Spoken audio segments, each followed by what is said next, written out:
Olá, sejam bem-vindos. Meu nome é Silvio Celestino e você está no episódio número 135 do podcast do canal O Executivo. O nosso propósito aqui é aumentarmos a sua musculatura executiva para que você seja cada vez mais um executivo classe internacional. E para isso, nós nos aprofundamos em temas como a gestão de pessoas, o equilíbrio de vida pessoal e profissional e, é claro, sobre negócios, sobre investimentos. Hoje o tema é muito interessante. Nós vamos falar sobre inteligência de mercado imobiliário e sobre o ranking das melhores cidades para negócios no Brasil.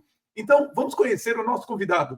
Ele possui mais de 26 anos de experiência em pesquisa de mercado e análise de dados urbanos.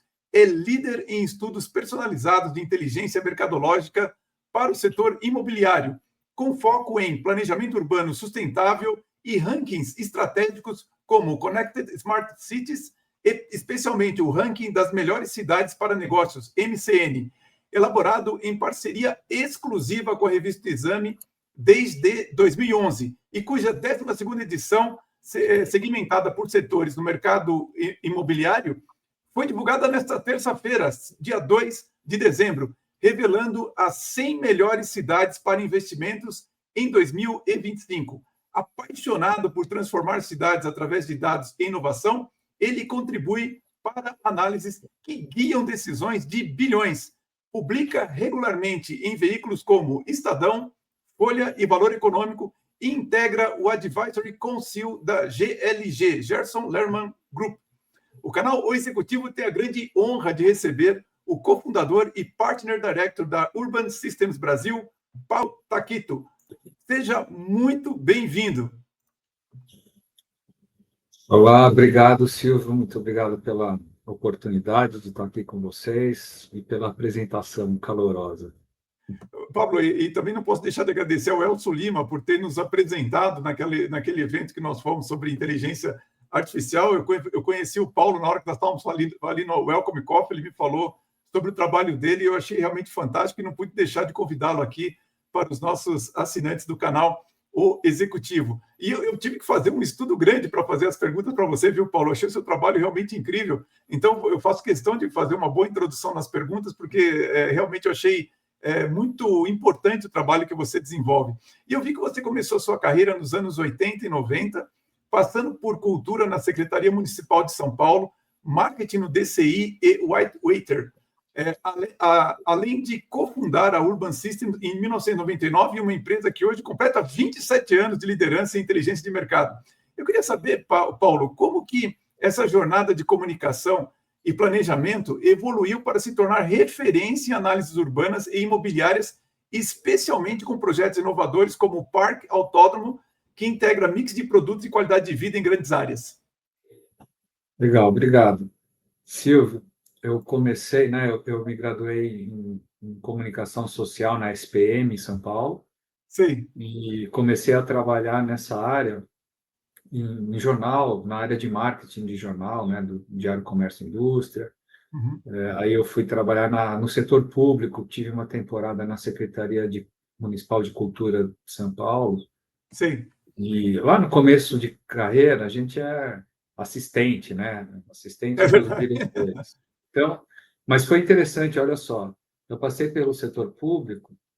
Uhum. E lá na Secretaria de Cultura sempre está no rabo final das verbas públicas, Primeiro vem saúde, educação, segurança, cultura, puxa, não tem dinheiro para nada. Era, nos anos 80, era assim, pelo menos. Imagina que hoje deve ser também.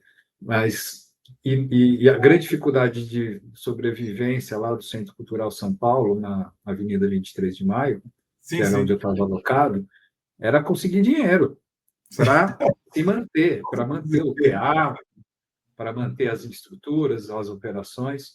E a minha missão lá começou a buscar dinheiro, patrocínio, ou seja, não se falava muito em PPP naquela época. Não existia, né? Uhum. Não existia, Mas a minha função foi justamente estruturar projetos para atrair doação, patrocínio, dinheiro privado, para contribuir na manutenção e na melhoria das instalações de um centro cultural super relevante em São Paulo.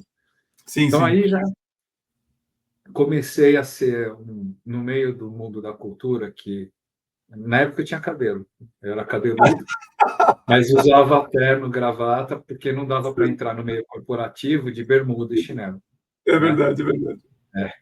E, enfim, o mundo mudou bastante.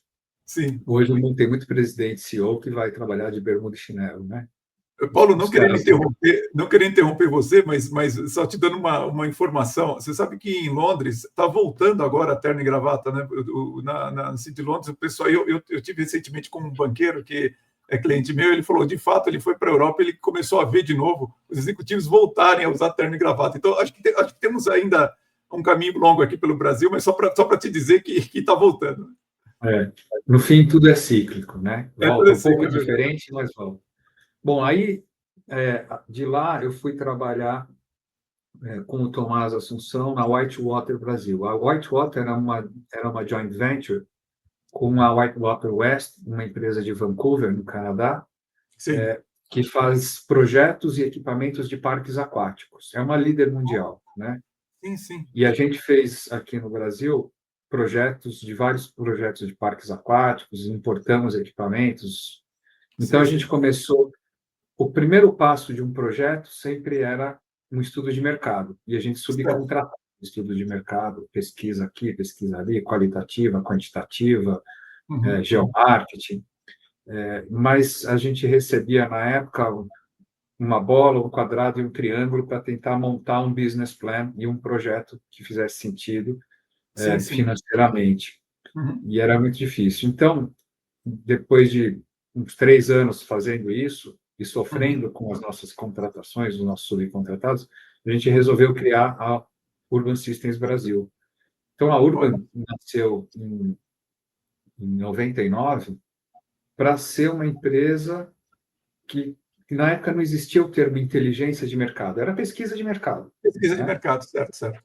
Então, mas a gente nasceu com essa visão de não ser só pesquisa de mercado, dar um passo além, de não ser especialista nem em pesquisa quali, ou quant, ou geomarketing, ou seja lá o que for, em ter uma visão ampla dos negócios, das cidades, do consumo, e especializada em negócios de base imobiliária. Porque também o que existia até então eram empresas de pesquisa que faziam pesquisa um dia para um produto de consumo, outro dia era eleitoral, outro dia era para um produto imobiliário. Certo. O pesquisador não consegue se especializar com tanta diversidade de assuntos. É verdade. Né? E o negócio imobiliário, ele requer um conhecimento específico, porque uma pergunta mal feita vem uma resposta ruim. O segredo da pesquisa é esse. É verdade. E então a gente montou um time para focar em estudar negócios de base imobiliária, empreendimentos de entretenimento, como um parque aquático, um parque temático, projetos imobiliários residenciais, projetos de escritório. E aí, o que é o negócio de base imobiliária para a gente? Basicamente, tudo que precisa de paredes e telhado para funcionar. É um imóvel. Né? E um terreno, obviamente. Sim, claro, e aí, claro. O que negócios que a gente classifica aí? Escola, faculdade, hospital, galpão logístico. Galpão logístico, é verdade. Né? Educação, shopping, varejo, agência de banco, enfim. A gente foi diversificando de 99 para hoje, atendendo clientes em todas essas verticais. Educação, cultura, entretenimento, incorporação residencial, incorporação comercial, loteamentos residenciais, loteamentos industriais. Chegando, então, a entender como funciona e como se planejar um bairro inteiro. A moradia, o trabalho, o serviço, a educação, a cultura, o lazer. E a gente, hoje, de um bairro inteiro, a gente começou a fazer muitos projetos de bairros planejados. Nas bordas das cidades, nas fazendas. Sim. Que a cidade vai crescendo chega na borda de uma fazenda, aí o fazendeiro fala, poxa, será que vale a pena continuar plantando, sei lá o que aqui, ou criando vaca? Sim, vou fazer um loteamento. Vou fazer um loteamento. Aí a gente dá um loteamento de que tamanho? Para quem? Com que tamanho de lote? Com que características? A gente se especializou a dar essa resposta. Nossa, né? que E aí, um loteamento, hoje, para a gente fazer um loteamento, um empreendimento monouso, não é inteligente. Sim, né? sim, A sim, gente sim. tem que fazer um bairro planejado de forma inteligente, porque o loteamento é como foi feito nos últimos 200 anos no Brasil, se não mais, né? Alguém vai lá, faz um monte de rua, as quadras, sem planejar muito, e organicamente, ao longo de 20, 30 anos, vem acontecendo o seu desenvolvimento. É né? verdade, é verdade. Sim, o que a gente faz é, poxa, vamos planejar já no momento zero, aonde vai ser a residência, aonde vai ser o apartamento, aonde vai ser a farmácia, a padaria, etc. né? Existe ciência para isso, a gente se especializou nisso. Puxa, que Então, legal. foi um caminho natural de dar respostas para os nossos clientes, respostas de mitigação de risco para planejar um novo desenvolvimento, seja uma escola de línguas, seja um bairro inteiro. E de bairro, né, de 2015 para cá, a gente começou a olhar a cidade inteira. Porque se eu consigo planejar um bairro numa área greenfield, como uma fazenda, por que não usar essa mesma metodologia e know-how para olhar as áreas brownfield, onde já existe ocupação, na cidade já existente, e repensar essa cidade e otimizar isso? Então, a gente começou a fazer um pouco de planejamento urbano também, planejamento estratégico para cidades, para revitalizar áreas.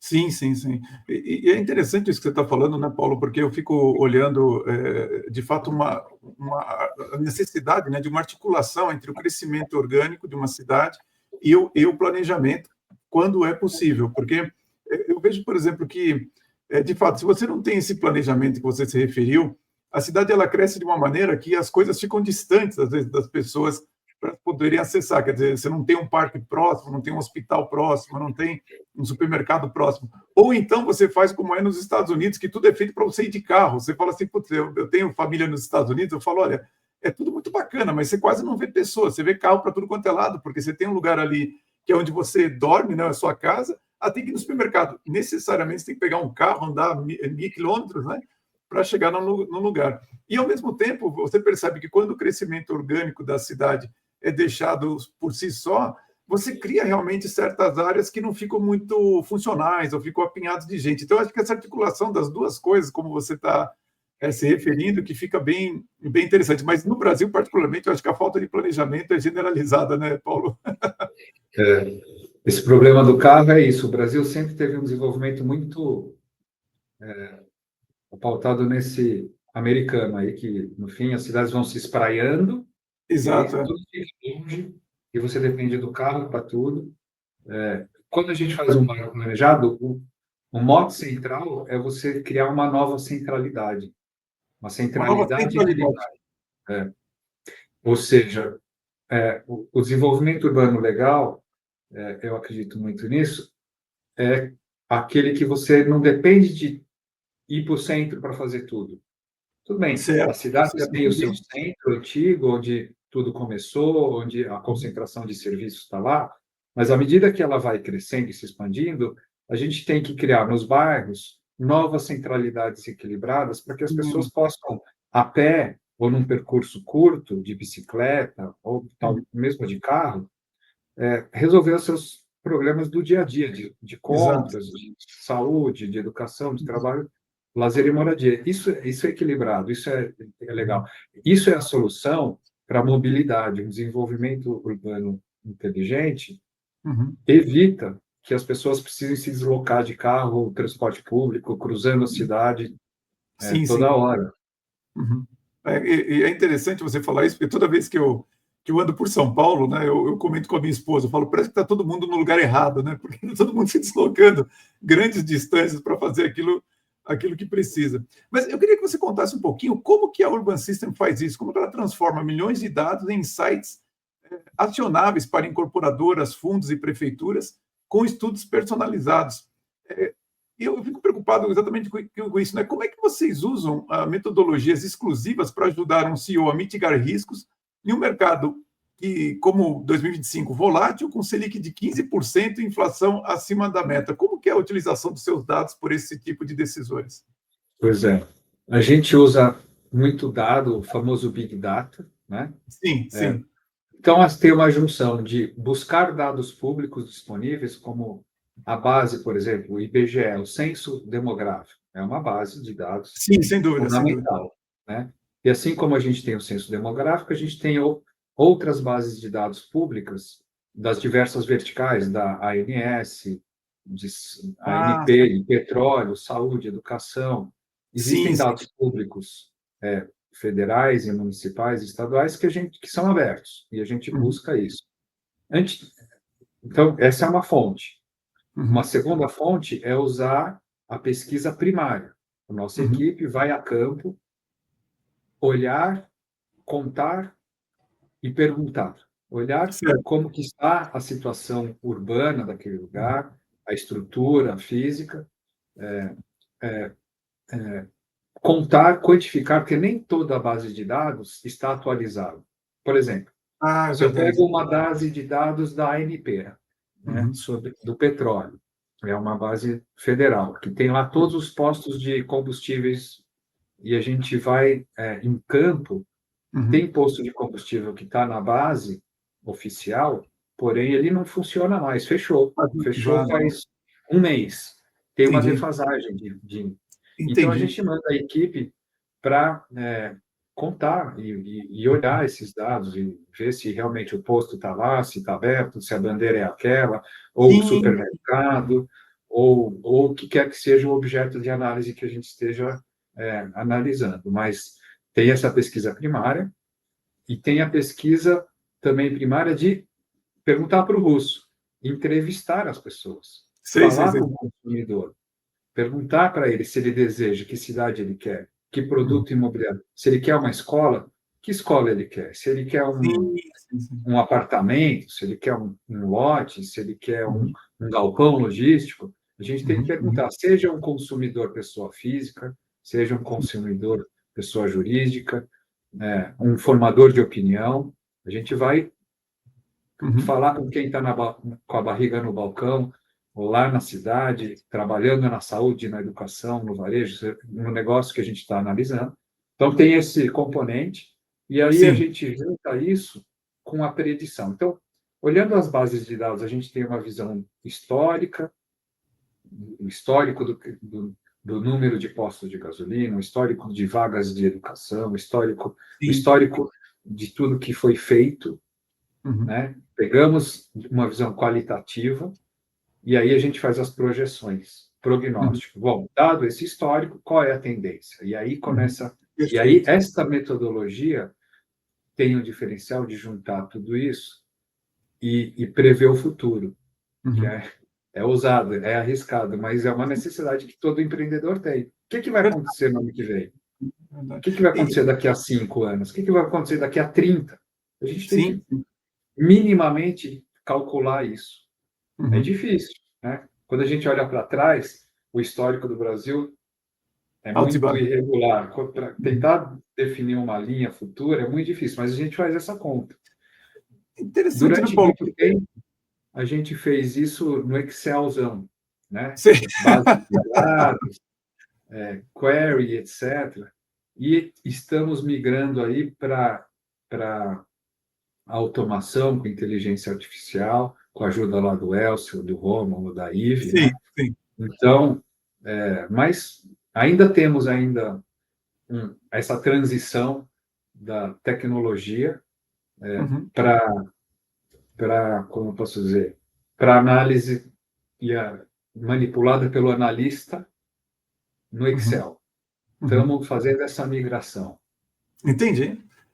Eu acho interessante você falar como é difícil fazer essa previsão, porque eu acompanho muitos consultores econômicos estrangeiros, principalmente por conta de investimentos, e é impressionante como eles mostram como que a demografia de um país determina o que vai acontecer em muitas áreas, inclusive nas áreas urbanas, porque eles colocam exatamente isso, principalmente no caso americano, né, que quando a pessoa está lá por volta dos seus 25 até os 30 anos, ela casa, né? Então, assim, ela casa, ela vai para uma casa grande, aí tem filhos, etc. Então, ela está procurando escolas, etc., né? Que vão fazer todo o suporte para a família, mas aí, conforme vai chegando aos 45, 50 anos, os filhos vão embora. Então, ele quer uma casa menor, um carro menor e tudo mais. E eles usam muito essas informações demográficas para justamente fazer essas previsões. Então, assim, é difícil prever, mas, ao mesmo tempo, tem algumas informações que, se você pensar no ciclo da vida de uma pessoa, você consegue perceber muito bem o que vai acontecer ao longo do tempo, né? É difícil a gente prever alguns comportamentos, mas esses dados são previsíveis. Então, o que a gente prevê? Olha, a população do Brasil, que desde a descoberta só cresceu, já chegou no pico, né? Sim, sim. O último censo demonstrou isso. Então, a gente sabe que, olha, a velocidade de crescimento populacional está diminuindo com tendência de cair, né? A gente sabe que está havendo uma inversão do equilíbrio entre faixas etárias, né? Pirâmide etária, que a gente chamou de pirâmide, deixou de ser pirâmide, hoje é um barril, com tendência de virar uma pirâmide invertida. Invertida, Mais isso. pessoas acima de 60 anos e menos Sim. pessoas abaixo de 15 anos de idade. Sim. Isso é inegável, isso é previsível. A questão é o que fazer com essa informação, como se planejar para isso, né? Sim, sim, sim, sim. Só um minutinho, por favor. E assim, Paulo, assim, então você tem, no final do dia, conforme você vai construindo esses dados históricos, você vai criando uma massa de informações que direciona muito as decisões que uma pessoa na área imobiliária, por exemplo, pode tomar, né? Por isso que eu achei tão incrível assim, essa possibilidade de poder conversar com você. Mas, Paulo, me diz uma coisa, no nosso trabalho aqui, nós estamos falando com executivos, CEOs e tudo mais. Eu gostaria que você dissesse um pouquinho sobre o seu estilo de liderança como Partner Director, uma vez que sua empresa... Quantos funcionários tem a Urban System? A gente tem, ao todo, uns 30 colaboradores. 30 colaboradores. E como que é o seu estilo de liderança, Paulo? Eu fiz MBA no INSPER para tentar melhorar isso, sabe? Sei. Não sei se eu consegui. É difícil. O meu estilo, eu procuro, eu acho que eu delego bastante, Delega bastante, mas às sim. vezes eu sou criticado de que não delego. Tem isso também. Olha, é um aprendizado contínuo. Eu sinto que sou um eterno aluno. Eu preciso Sei. voltar para o banco escolar para melhorar essa liderança. É difícil essa matéria, viu? Ser um executor, ser um analista, eu acho mais fácil. Quando eu era analista, quando eu fazia os jobs, o que eu mais Sei. gosto de fazer é ir a campo, é ir lá, Olha, pisar na terra, ver, sentir o lugar, falar com as pessoas, fazer. Eu gosto disso, mas hoje eu não faço mais isso. sei. Hoje eu tenho que gerir as pessoas que fazem isso. É a parte mais difícil, cara. Sei. E me diz uma coisa, mas você tem algum líder de referência que você admira, alguém que você fala assim, ou historicamente, que você já tenha trabalhado, que você olha e fala, puxa, esse cara realmente é um grande líder, que você se baseia ou não? Você não tem isso? Eu tenho o meu sócio atual, o Tomás Assunção, CEO aqui da Urban Systems. Sei. Ele é um líder que eu admiro e eu aprendo com ele todo dia. Sei. Aqui do meu lado. Mas, do ponto de vista de gestão, Aham. que eu enxergo? O que eu enxergo num líder como o Tomás, por exemplo, em outros que eu admiro? Visão de futuro. É o Aham. cara que consegue enxergar a, a floresta e não a árvore, né? Sim. É o cara que, quando está todo mundo perdido, fala, puxa vida, e agora?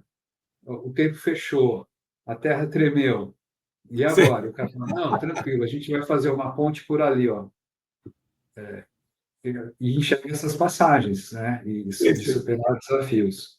Esse é o líder é o estilo de liderança que eu admiro.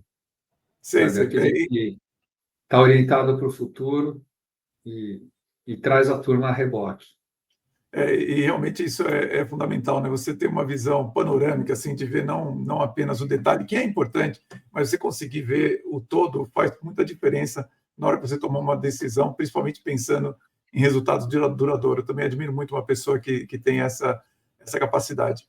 Bom, eu vi aqui que o Urban System oferece o que existe de mais inovador hoje em estudos de inteligência territorial, como análise de bairros planejados que conectam mobilidade, infraestrutura e desenvolvimento econômico, além de rankings estratégicos. Com a divulgação da 12ª edição do ranking de melhores cidades para negócios, em parceria com a Exame, que foi agora na terça-feira, dia 2 de dezembro, avaliando mais de 60 indicadores segmentados por setores como mercado imobiliário, industrial e serviços, qual o aspecto desse ranking que você mais se orgulha e que mais entrega valor para o executivo que precisa decidir onde expandir ou investir, identificando vetores de desenvolvimento em municípios acima de 100 mil habitantes? Quer falar um pouquinho primeiro, de uma maneira geral, do ranking das melhores cidades, Paulo, e depois dizer como que ele ajuda os decisores? Tá.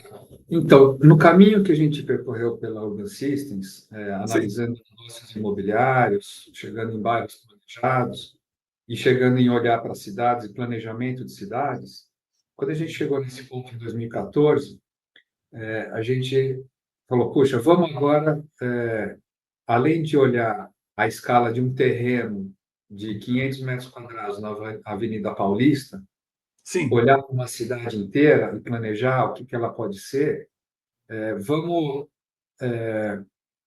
criar um teaser para atrair demanda sobre isso, né? Para chamar atenção sobre isso. E aí a gente criou esse ranking para ser esse teaser. É o primeiro olhar para uma cidade, para o potencial de uma cidade, né? Entendi. Porque uma coisa que falta no Brasil é fácil acesso a dados. Verdade.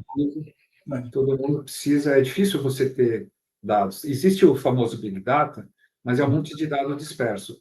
É verdade, você tem razão. Organizar o dado com alguma lógica que dê respostas é uma grande dificuldade. Então, a gente criou o ranking para aquelas pessoas que estão olhando o Brasil ou olhando os municípios e com um objetivo de entender, puxa, quem tem uma atuação nacional ou regional, ele precisa definir prioridades. Para onde eu vou primeiro?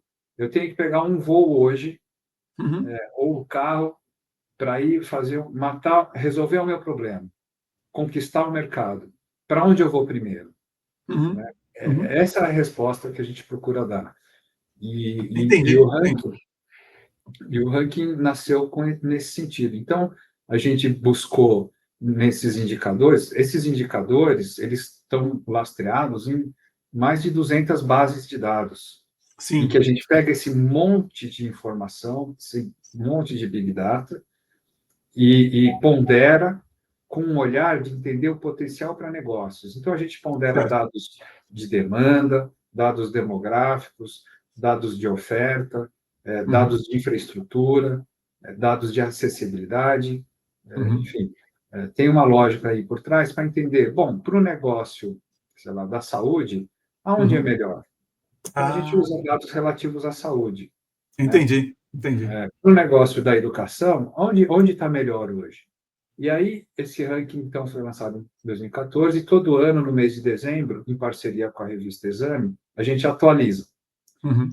E aí ele tem servido para o próprio município também, o gestor público, olhar para esse ranking e olhar a evolução dos seus indicadores ao longo do tempo.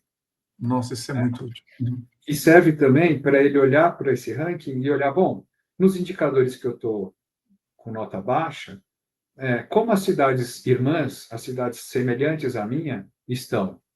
Então, serve para você olhar a evolução própria do município e comparar municípios entre si. Municípios de mesmo porte, municípios com características semelhantes. Então, uma cidade industrial pode se comparar com outra cidade que tem uma pegada industrial. Né? Isso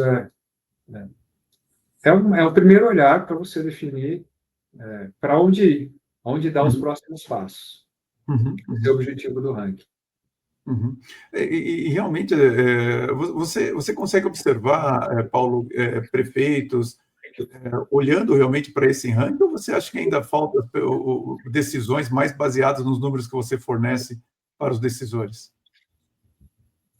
Cada vez mais, o feedback que eu recebo, tanto do setor público, dos prefeitos, secretários, técnicos, né, quanto do setor privado, já tive reunião que eu fui vender lá um serviço de consultoria, de estudo de mercado, e a diretoria estava lá os diretores e tal, e na mesa estava a publicação da Exame com o ranking daquele ano. Ah, que legal. E eles falaram, a gente leu esse ranking aqui, já decidimos para as cidades que a gente vai. Agora temos mais perguntas a serem respondidas. Ah, que legal, quer dizer, já começa, quer dizer, olha, já temos esse conhecimento, agora eu quero aprofundar, é isso? Então serviu para o propósito, que era esse, era ser um gatilho para buscar negócio para a gente, né? Então, sim, eu vejo que ele tem sido usado como uma base para análise, né? Sim. É interessante, porque na minha visão, pelo menos, bom, agora esse ranking se torna até a primeira coisa que a pessoa precisa olhar é a partir dele, né, para tomar a decisão, quer seja como fala, o governo ou quer seja um investidor no mercado, né? Realmente isso é uma grande conquista, né? Eu estava vendo aqui, então, bom, o Brasil enfrenta um ciclo imobiliário resiliente, apesar da Selic estar em 15% ao ano, isso para mim é inacreditável, o setor imobiliário está indo bem. Com crescimento de 20% em VGV, na VGV, valor geral de vendas, para quem não está acostumado, no médio alto padrão, e alta de 194% em lançamentos compactos no Rio. Na sua visão, baseada nos dados da Urban Systems e na prévia das melhores cidades para negócio 2025, quais são as 3 grandes tendências que todo executivo precisa monitorar para os próximos 5 a 10 anos, como expansão de logística urbana e co-living multifamily? Olha, como a gente viu, e eu mencionei aqui os dados da evolução da população brasileira, Sim. Nossa população ela está invertendo, né? Então, a gente tem uma taxa de crescimento populacional em queda. O que quer dizer isso? As nossas famílias estão fazendo menos filhos, né? Os meus avós tiveram 12 filhos, os meus pais... Minha avó teve 11. E a gente, minhas irmãs, têm 1, 2, cada um, né? Então, isso se reflete na evolução, na curva de crescimento do país, que está desacelerando, né? E, consequentemente, a gente tem, então, famílias menores. Sim. Precisamos de imóveis menores para morar, né? Perfeito. Consequentemente, outra coisa que está acontecendo é o envelhecimento da população. A idade média tem aumentado, né? A gente dura mais tempo. A gente vai ter vamos assistir uma primeira geração com bastante gente com mais de 100 anos, né? Até pouco tempo atrás, passar dos 100 anos é raridade, aparece no Fantástico, de vez em quando, no Jornal Nacional. Vai passar a ser comum ultrapassar os 100 anos. Então, o envelhecimento da população também requer outras coisas. Bom, vai ter muito mais gente acima de 60, de 80. Então, as nossas cidades e os nossos negócios vão ter que se adaptar a isso. A gente vai precisar assistir, olha só, menos crianças e mais idosos. Vamos ter que converter creche em a área para idoso. Sim. Certo? Sim. Tem oportunidades de mercado aí para fazer moradia, para fazer uma série de serviços e negócios voltados para esse público, né? E o co-living, o multifamily, é um outro fenômeno também interessante. As pessoas, as novas gerações, não querem mais ter a propriedade, né? Tem muito jovem que não quer nem ter carro, não quer nem dirigir. Impressionante isso. O modelo, o mindset, e aí já é uma questão cultural, que a gente tem observado, é de usufruir, e não é de possuir. Então, isso está ligado também a uma mudança de comportamento da lógica da vida das pessoas. Então, antigamente, se entrava numa empresa e se trabalhava a vida inteira, né? É verdade, é verdade. Era muito imóvel, né? O meu pai foi funcionário do Banco do Brasil, anos. Nossa, ser um funcionário público era um emprego muito desejado, É verdade. estabilidade. Hoje, ninguém quer estabilidade, pega mal até. É. O jovem ficar muito lugar no mesmo lugar, né, muito tempo no mesmo trabalho, até pega mal. Todo mundo Sim, quer sim. pular, quer aprender. O aprendizado é contínuo. Então, com isso, as pessoas precisam ter mobilidade na vida. Ninguém quer ter um imóvel e morar nele para sempre. Não, eu quero morar aqui, perto do meu trabalho ou perto da minha escola. Quando eu mudar de trabalho, eu quero morar perto do meu outro trabalho. Exatamente, exatamente. Né? Então, o multifamily, que nada mais é do que um empreendimento residencial de apartamentos ou de casas criado para ser alugado, e não para ser vendido. Isso é uma mudança também no mercado brasileiro, Entendi. recente, que quando a gente olha lá fora, Europa, Ásia, Estados Unidos, é muito comum. É verdade. No mercado multifamily, existem muitas empresas com um portfólio de imóveis para aluguel residencial enorme, gigante. É verdade, Né? é verdade. E já há muitos anos. Isso está É super verdade. consolidado. Então, é comum você chegar lá fora e alugar um apartamento mobiliado, com geladeira, fogão, isso é comum. Aqui no Brasil não é, mas esse negócio está começando a virar, e é uma conjuntura de fatores. O mercado financeiro, entendendo o potencial disso, a mudança do hábito e do comportamento do consumidor.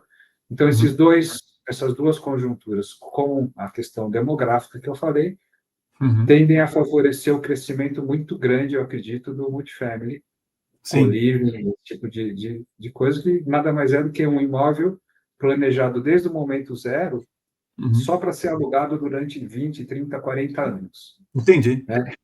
As incorporadoras no Brasil sempre construíram para vender. Entendi. Né? Entendi, não para ser alugado.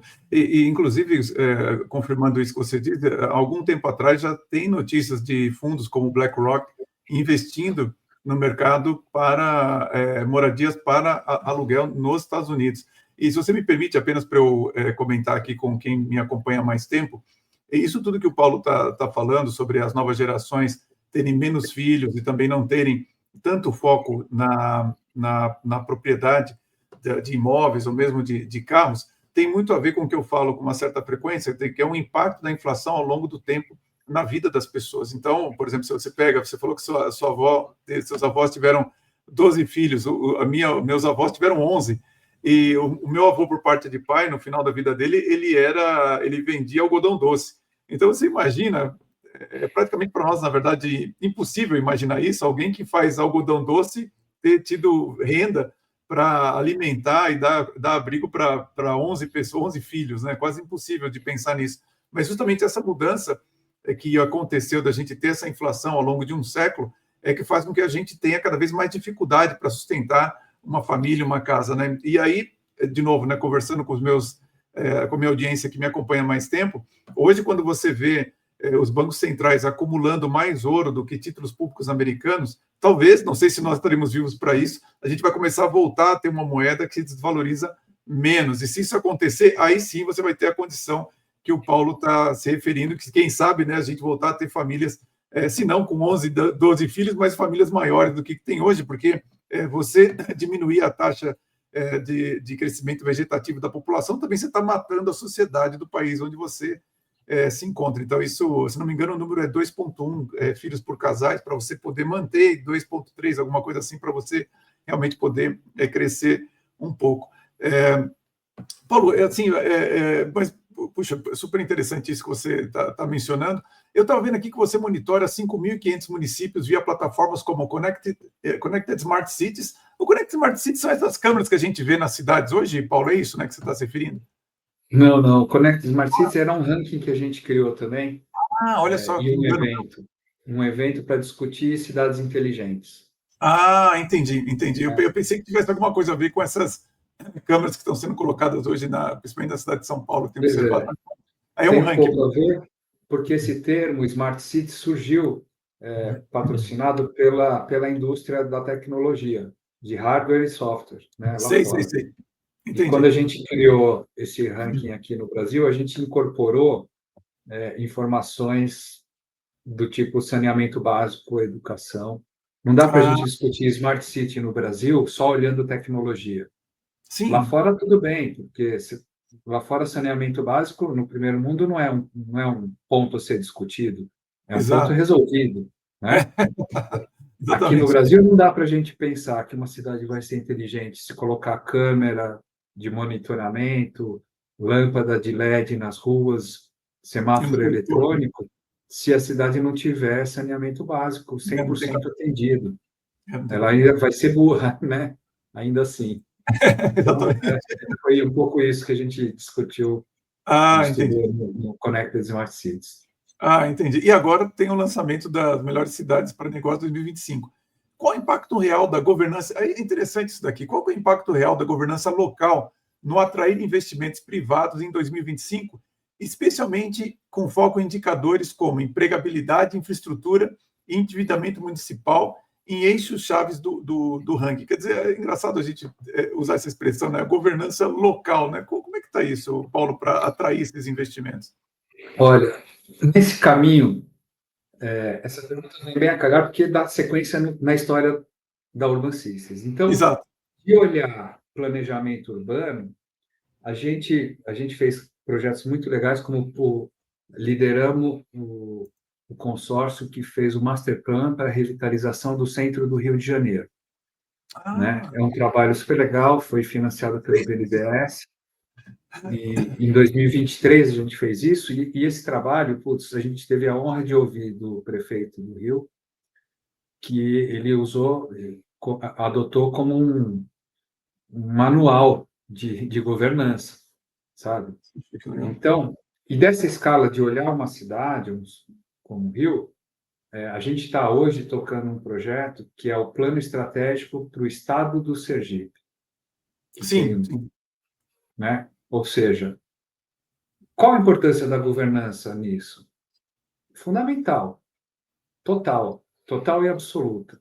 Sim, usar bases de dados, usar a informação para definir o planejamento estratégico é fundamental, de uma cidade, de um estado, e essa governança no sentido amplo. Não estou falando aqui de simplesmente o secretário, o governador, o prefeito.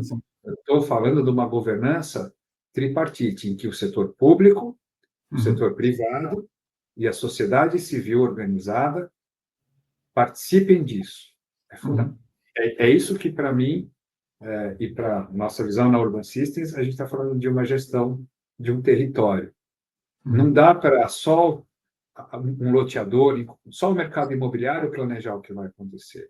Exato. Não dá só para o setor público planejar e regular e licitar e fazer uma lei de uso e ocupação do plano diretor, uso e ocupação de solo, sem considerar o mercado. E não dá para esses dois não considerarem a sociedade civil organizada. Né? A academia, as universidades, os pensadores, e os que vivem ali, a organização do bairro, o líder do bairro, o líder da comunidade X, todo mundo tem que estar na mesa do planejamento. Né? E eu vejo isso, e esse planejamento tem que ser discutido em cima de dados, não em cima de achômetros, de preconceitos ou conceitos sem embasamento. Senão a gente assiste debates, discussões infindáveis em que ninguém tem razão e que não chega em lugar nenhum. Quando a gente coloca dados, fatos, projeções em uma análise concreta, a discussão enriquece, ela direciona para uma solução, e é isso que eu vejo que a gente consegue contribuir e é fundamental. E só para fechar, quem não fizer isso, né, como a nossa população está passando do índice de 2,5 para 2,1, para talvez menos do que 2 habitantes por família, né? Essa taxa a gente tem, e vai ver, taxa negativa de crescimento. Ou seja, cidades vão encolher. E a gente já viu isso lá fora, na Europa, no Japão. É um desastre, já né, aconteceu Paulo? esse fenômeno. É um Cidades vão desastre. encolher, né? Cidades vão sumir, vai ficar um monte de ruína sem morador. Sim. Na Se Itália. planejar, na Itália, na Europa, quem não se planejar eficientemente corre esse risco. A cidade não atrai, não retém. As pessoas vão embora. Eu me referi exatamente que a Itália tem certos municípios que pagam para você ir morar lá, porque realmente a cidade está encolhendo. Em ruínas. Oi? A cidade está em ruínas. Eles te pagam. Você compra um imóvel por €1. E você tem que reformar o imóvel. Tal, e tem que ganhar 500 mil para reformar. Mas, enfim, reformar. a gente corre o risco disso acontecer aqui. Por isso que, de novo, voltando a esse tema que eu sei que não é o nosso aqui, mas se a gente não resolver esse problema de realmente a gente ter uma moeda que tenha valor, dificilmente as pessoas vão ter tempo até e vontade de ter mais filhos e realmente construir uma família maior. E eu fico preocupado, sabe, Paulo, que eu vejo que hoje as pessoas perderam a noção de que a família é a célula da sociedade. Você não tem como criar um tecido sem a célula.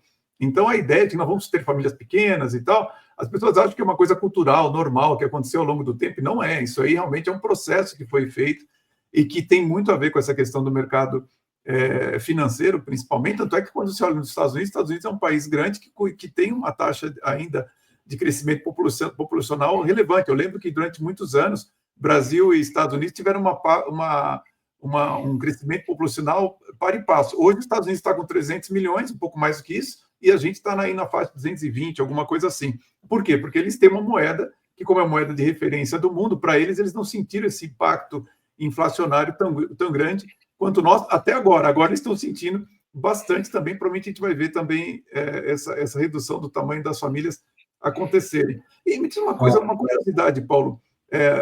Desculpa interrompê-lo, mas existem cidades que você identifica que está aumentando a população nessas cidades, as famílias estão ficando maiores, ou não? É generalizado, nenhuma cidade está aumentando? Como é que é isso?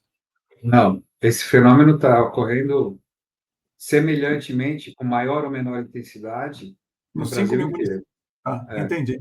Você ia falar alguma coisa, eu te interrompi. Então, e os Estados Unidos teve uma coisa que contribuiu para esse crescimento lá também, Sim. Que foi ele é um objeto de desejo. Ou seja, por mais que a população não tenha crescido fazendo filhos, os Estados Unidos importou muita gente. E continua importando, tanto que virou um problema. Né? Sim. De imigração incontrolada. Né? Assim como na Europa, isso é um problema. Na Europa já tem muitas... a Itália, por exemplo, com taxa negativa de crescimento populacional, mas eles fizeram uma lição de casa que no período de bônus populacional, em que havia um crescimento grande e uma massa de pessoas, de trabalhadores, gerando valor para a sociedade, criando riquezas, essas riquezas foram empenhadas na estruturação de cidades que oferecem qualidade de vida.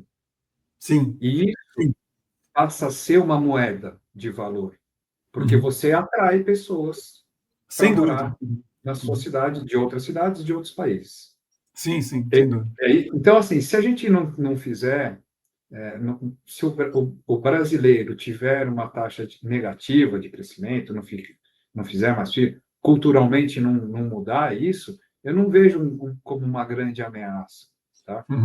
Mas desde que o Brasil e as nossas cidades se constituam, se estruturem para atrair capital, para atrair investimento e para atrair pessoas do mundo. E aí tudo bem, a coisa vai funcionar. As pessoas virão da América Latina, de outros países, enfim, morar aqui. E economicamente vai fluir bem. Mas a gente tem que fazer o planejamento, a estruturação e criar essas cidades atraentes, porque as pessoas vão querer morar em lugares que oferecem qualidade de vida.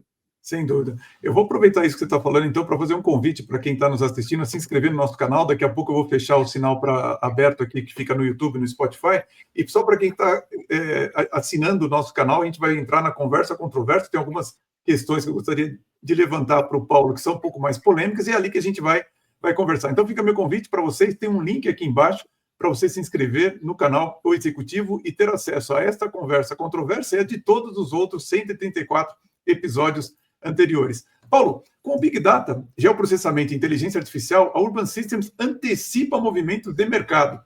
Como vocês integram análise preditiva e tecnologias como parcerias com a Eve Data Science para processar grandes volumes de dados, ajudando incorporadoras a navegar desafios como a alta de 11,41% de aluguéis em São Paulo, que estava falando de aluguéis agora há pouco, e como isso se reflete no MCN para segmentar oportunidades por setor como o imobiliário?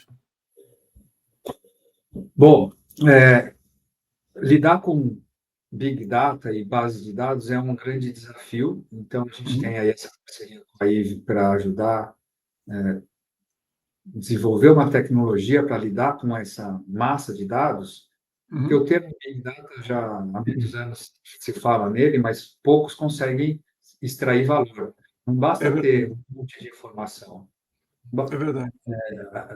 Um monte de informação e nenhuma informação passa a ser quase a mesma coisa. Você não sabe o que fazer. Você fica perdido na diversidade, né, de dados. Então, o nosso olhar é justamente gerar valor cruzando essas informações e extraindo delas, extraindo dos dados, uma informação real, uma informação para tomada de decisão, uma informação para mitigar risco, para dimensionar risco, para dimensionar oportunidade, para dimensionar e projetar receita futura.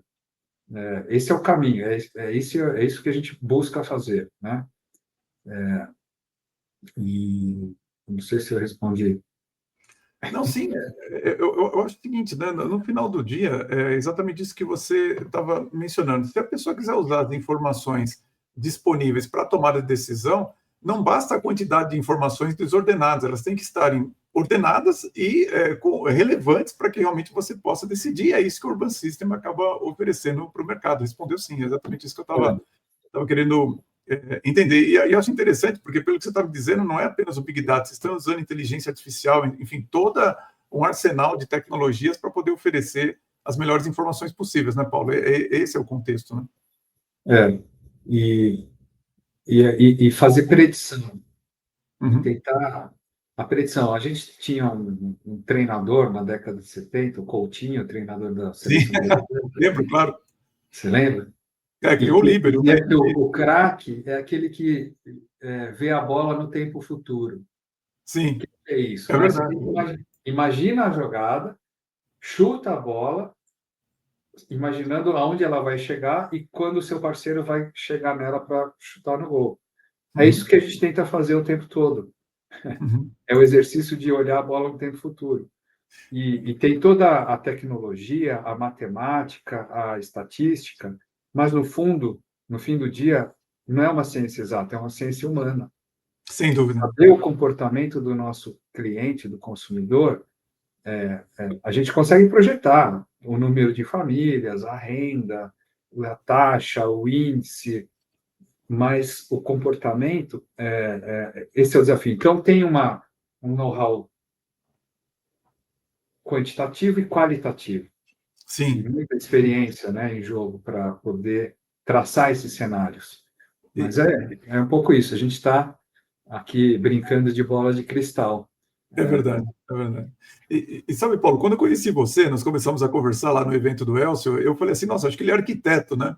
E quando você falou para mim da sua formação muito humanista, até eu falei, nossa, que interessante, né? Como relevante, né? Vamos dizer assim, a construção da cidade, a arquitetura nas cidades terem essa pegada de que ali é o local da existência dos seres humanos, das pessoas. Então, não é uma questão apenas matemática, você precisa realmente entender de ser humano, né, Paulo? Esse que é o ponto fundamental. Então, é interessante porque você fala muito de dados e tudo mais, mas eu percebo claramente a sua preocupação com o ser humano que vai viver ali nas cidades ou nos locais que você está revelando por meio de dados, né? Silvio, e é uma satisfação. O que me motiva a sair da cama é que a gente está contribuindo para criar empreendimentos e cidades melhores para se viver. com todo esse nosso trabalho. Claro, os nossos clientes também têm taxas de retorno maiores, e, enfim, retorno financeiro, mas no final do dia a motivação mesmo é essa. E Sim, quando eu sim. tenho um trabalho que eu vejo que o nosso trabalho permeou a discussão do futuro da cidade até chegar na rede de ensino, e uma criança fez um desenho numa sala de aula, estimulada pela professora da cidade que ela gostaria no futuro, e ela desenhou a cidade com a arvorezinha lá, e esse desenho, com esse desejo dessa criança, foi parar num plano estratégico de um município. Quando eu vejo isso acontecer, eu falo, pô, eu acho que essa criança vai estar atenta ao longo da vida dela se a árvore que ela desenhou, que ela desejou, foi planejada, foi plantada, está sendo regada, e essa é a beleza do trabalho, sabe? Não podemos deixar o humano de lado, porque senão os planos não têm continuidade, eles vão para o Não, lixo.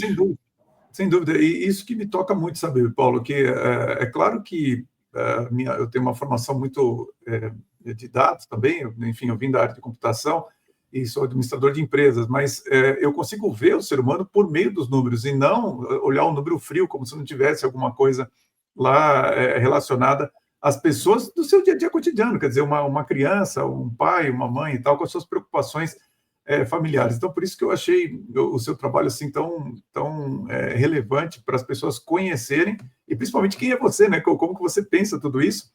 E Paulo, já estamos indo já para o final aqui, estou achando muito bacana conversar com você. Eu queria que você contasse um pouquinho, quem está assistindo a gente, quando olha para alguém que trabalha com dados, com todo esse planejamento urbano e tudo mais, que competência um executivo deveria ter para trabalhar em uma área como a sua? Curiosidade. Curiosidade? Uhum. Eu acho que curiosidade, não aceitar não como resposta.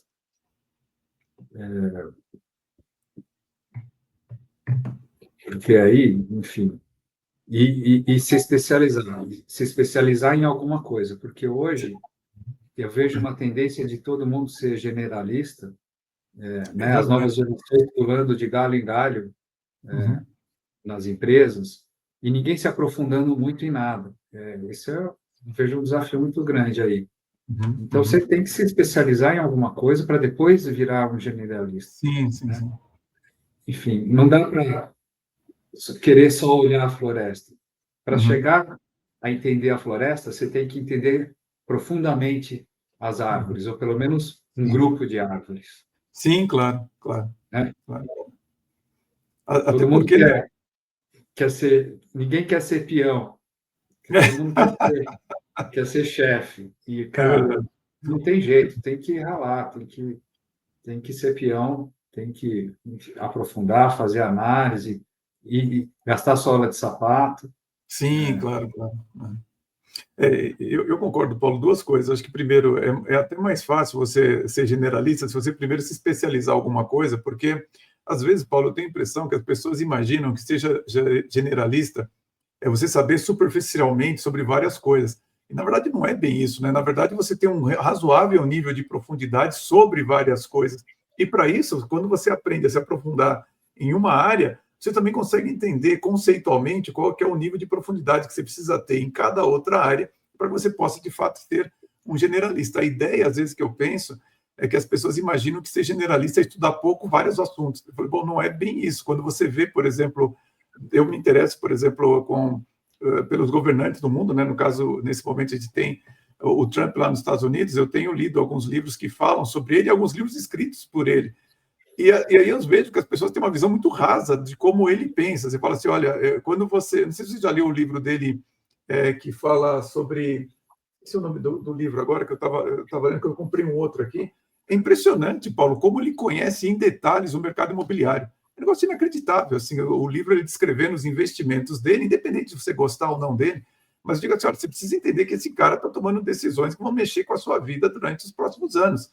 Então, assim, se você não se preocupar com isso, você não vai perceber que, na verdade, ele não é, como as pessoas imaginam, um generalista que não sabe das coisas. Não, ele conhece detalhes que você não faz ideia. Então, é esse tipo de preocupação que eu tenho, de que é uma visão equivocada das pessoas do que é um generalista e do que é um especialista. E você ser um especialista ensina você como ser um generalista conceitual em várias outras áreas. Então, eu assino embaixo a sua recomendação. E, Paulo, chegando aqui no final da nossa primeira parte do podcast, é claro que o nosso trabalho aqui ele é muito voltado para executivos, para diretores de empresas, gerentes, mas a gente tem jovens também que estão nos assistindo nesse momento e ouvindo você falar de toda essa sua área, que, como eu disse, eu achei interessantíssimo o seu trabalho, estão perguntando assim, bom, como que eu faço para chegar lá num ponto que o Paulo se encontra hoje, né? Qual a sua recomendação para um jovem em começo de carreira para ter uma trajetória tão bem-sucedida quanto a sua? Puxa, tem que ter um componente de sorte, de conhecer as pessoas, encontrar o momento certo, É verdade. mas muito de trabalho, né? Eu tenho muito orgulho de ter diretores na empresa hoje que eram estagiários, né? Olha só. Então, começa sendo um bom estagiário. O começo Uhum. de tudo é ser um bom estagiário. Sim, sim. Escolhe um estagiário. Quando eu fui estagiário, eu não sabia muito o que eu queria fazer, né? Mas eu Sei, sabia sei. o que eu não queria fazer. Sei, Já sei. é um bom. É um bom Saiba o que começo. você não quer. Porque É no um bom começo começo. de tudo é difícil a gente saber o que quer. Até escolher faculdade, muitas vezes é difícil. É difícil Mas, mesmo. como eu fiz faculdade de comunicação, uma coisa que eu percebi é que eu não queria trabalhar em agência de publicidade, que nos anos 80 era, nossa, eram, Ah, é verdade. É né, verdade. Washington Oliveto, Dava Nizam muito Manares, dinheiro, né? eram os É reis da verdade. cocada, né? É verdade. E eu nunca entrei. Entrei em agência para ver, para fazer aqueles processo inicial, Sei, olhei, senti, falei com os meus colegas, conhecia gente que trabalhava, e falei, putz, eu não quero isso para mim. sei, sei. E aí me embrenhei em outras áreas, né? Uhum. Então, eu acho que começa definindo o que você não quer. Talvez, se você tiver a sorte de ter certeza do que você quer, vai a Sei. fundo. Aham. Escolha a melhor empresa, o melhor gestor e sirva a ele, aprendendo Sim, como fazer. verdade. Verdade. Puxa, grandes orientações, né? Gostei muito dessa última coisa que você falou de servir as pessoas, né? Realmente é importante você ter humildade no começo de carreira para você aprender realmente, né? Olhar o que a pessoa que está acima de você precisa e procurar servir da melhor forma possível. Excelente orientação, Paulo. E, Paulo, só uma última pergunta que me ocorreu agora. Durante toda a nossa entrevista aqui, o nosso podcast, eu vejo que você fala de uma maneira muito serena, muito calma e tal. Você é assim mesmo no dia a dia ou é porque a gente está num momento mais tranquilo? Como é que é isso? Eu estou nervoso pra caramba, Ah, você está nervoso? mas sei Então, lá, eu acho que então isso você. vem do DNA japonês, né? Que Sei, sei, sei. está fervendo por dentro, mas mantém aquela calma. Acho que Ah, veio do meu pai isso. eu entendi. É porque assim, eu também tenho uma característica muito fleumática, mas é o que eu digo para as pessoas.